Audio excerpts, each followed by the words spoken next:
This is the Tokina ATX 400mm 5.6 prime lens, and I paid $12.50 for it. Pretty much new in the box. Let's open it up. AI autofocus to fit Nikon. Filter size is setting 2mm. Hood's built in. And it says for best results use Hoya brand multicolor filters made in Japan. Let's go ahead and open this thing up. There's the original paperwork in the book, or the original paperwork I should say, in this box. And it even shows you the lenses that they made in this series, I guess, the ATX series. We have a 400 5.6 here. They made a 300 2.8, a 100 to 300 f4, 80 to 200 f2.8, and so on and so forth down the list. It looked brand new. It's been handled over the years. Let's open this book up. It doesn't look like this book's been ever opened. Different program modes for the automatic cameras back in the day, showing you the lens diagrams. So the ATX 400AF is a 400mm 5.6 with 10 elements in 8 groups. The angle of view is 6 degrees at 10 minutes, I think is the way it's written. 2.5 meter minimum focus distance, which micro reproductions at a 5.8, filter size 72mm, a 202mm length, and it weighs in at 990 grams. Lens hood is built in. I'd really like to find that ATX 300AF. That thing looks really nice. Wonder what they go for. So here it is. Now this did have a foot on it, so clearly it was used at some point, but the lens itself looks untouched and brand new. Everything on this lens is like really good quality. I'm actually really impressed. The lens hood slip is really soft and smooth. You know, you get the lens hood, there's the full length there. The focus ring got nice hard stops on it, and dial inside there showing you your distances. And then we've got our aperture control ring right here. This one's got a couple AF contact points, I'm guessing, on it. 1, 2, 3, 4, 5, 6, 7, 8 blade aperture in it. Wide open. You don't see the aperture at all. You stop down to f32, you definitely see it. Now, mounting this lens to the A7R II, I had a bunch of different adapters I had bought at one point from somebody on Facebook that had all these different photodiox adapters, K&F concept adapters. Buying this thing, I was like, you know, like I remember seeing a Nikon adapter in there. I don't know if it's the right mount, but I went ahead and got it anyways. Figured with worst case scenario, I spend 20 bucks on an adapter, more than the lens itself, right? Here it is, the Nikon NEX. Basically lining up the label. We've got the E-mount here, allows me to hook it up right to my A7R II.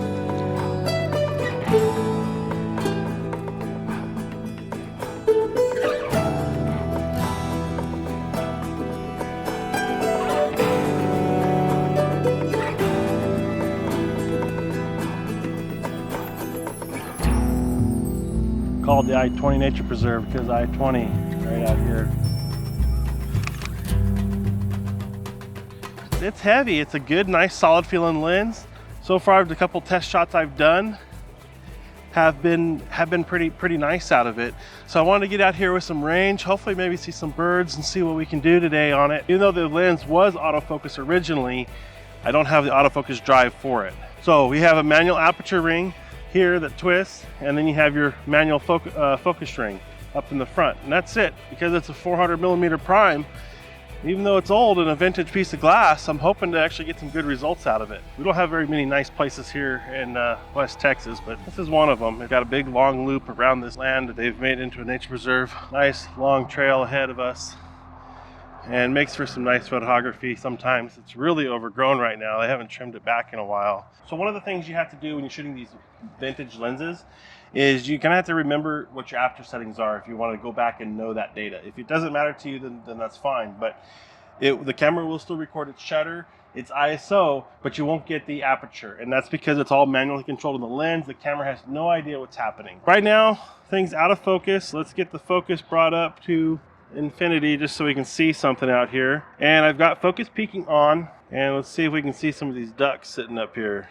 So here's a duck. I'm going to turn my ISO down because it's really bright. So I'm going to go ahead and try this shooting at 100. I'd like to stay above 1/800th on my shutter speed.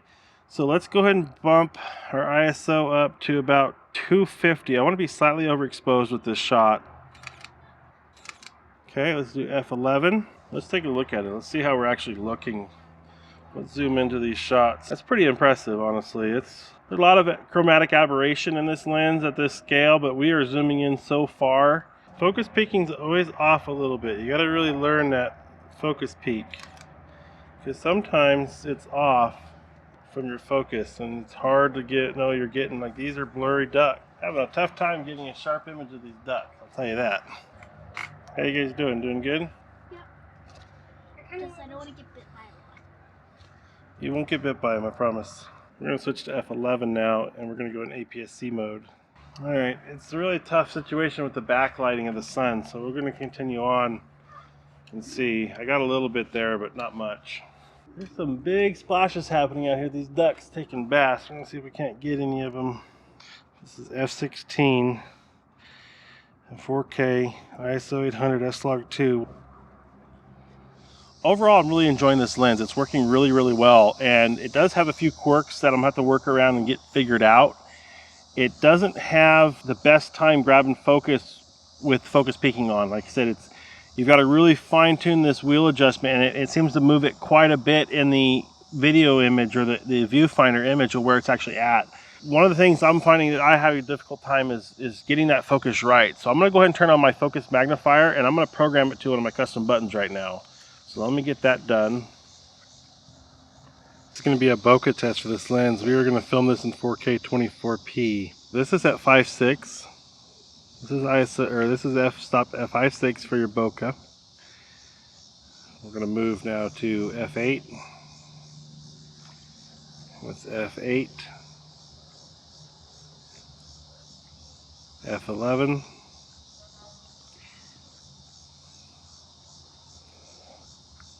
f16. They're 22. And finally f36.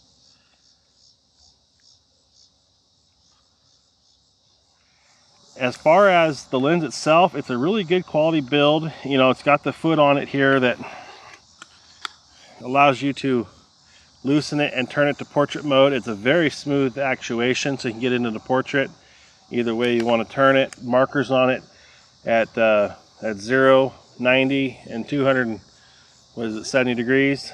As far as, you know, the weight of it, it's not too bad. It's got a really nice foot. This particular lens that I bought actually came with this nice, like, looks like an Arca Swiss plate that it came with, attached with it already, so I just left that on. I mean, from what I've been able to tell so far, the images that I do get in focus are extremely sharp. I only spent $12 on this lens, and it gave me 400mm again, since I no longer have my 100-400 lens. And 400mm in this park is quite a bit, because as you can see here, I'm shooting treetops with this shot of the tree arched over the top of the screen. But across the park, you can get some nice colorful images.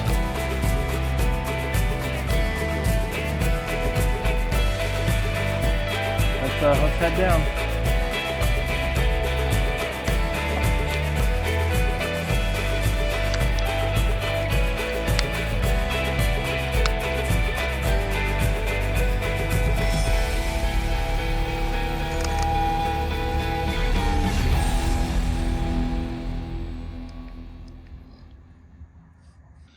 This really does work good using the focus magnifier.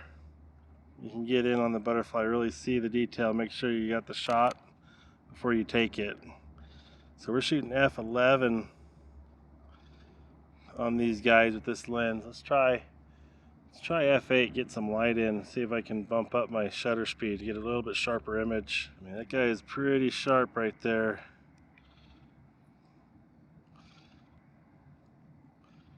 It's such a narrow window for focus.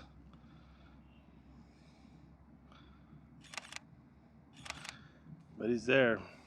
Ultimately, it's worth 12 bucks. I mean, I think $12.50 is what I paid for this lens. It was marked at 50. It's basically a new lens in the box. It was worth 50 bucks. I don't spend that kind of money for something like that normally. So I'm happy I got it. It was $12.50 with the sale this place had. And I've got a 400mm prime, and I'm shooting butterflies today with it that, you know, I'm getting, I think, really good shots of it. Looks really, really good. So all in all, I'm pretty impressed with this lens. It's a fun lens to have. It's a $12 lens for me. I think on eBay, they're going for about $150. It's an inexpensive lens to pick up if you wanted to get a 400 prime like this. I do like that it's fairly compact, although I will say it's a little bit longer than I think the 100-400 was when it was in the bag. Now, the 100-400 is a much larger lens, being a 400 5.6 like this one. It seemed to shoot pretty well. The build quality of this lens is really good. It feels like a proper lens. It actually felt pretty good today shooting with this thing. It was a lot of fun to just go out and shoot with this old piece of glass and see what you could do with it. Now, it definitely isn't the 100-400. You know, I've shot that lens a lot. I definitely say that this is not the quality of the 100-400. Being that it's a full manual lens also, it makes you take a little bit more time with your photography. As you saw in the video that I struggled with the autofocus, or I struggled with the manual focusing of this lens initially because I wasn't getting the zoom function working. I finally got that nailed down with a custom key setting where I was able to zoom in, set up my shot much closer. My advice for running a manual lens like this is probably on a tripod, especially at a 400mm, because there's a lot to getting this to look right in the camera than you can do free holding it. Even with the A7R2 with the 5-axis image stabilization, fast shutter speeds, all that. I had to bump ISO a lot to get light into this lens. I would say that the f16, f11s that I was shooting at, definitely would recommend picking one of these things up if you're into old vintage glass. This is an inexpensive option. Even at $150 for a 400 prime is a pretty good deal. It works well enough. It's definitely not the quality of glass that we get today. So that's it for today's video, guys. I appreciate you watching. If you like this video, hit that like button. It helps my channel immensely. And if you haven't subscribed already, please go down and subscribe. Love to have you on this channel. Love building this channel up and getting over 1,000 subscribers. Thank you so much for your help with that. And I'll see you in the next video, guys. Talk to you later.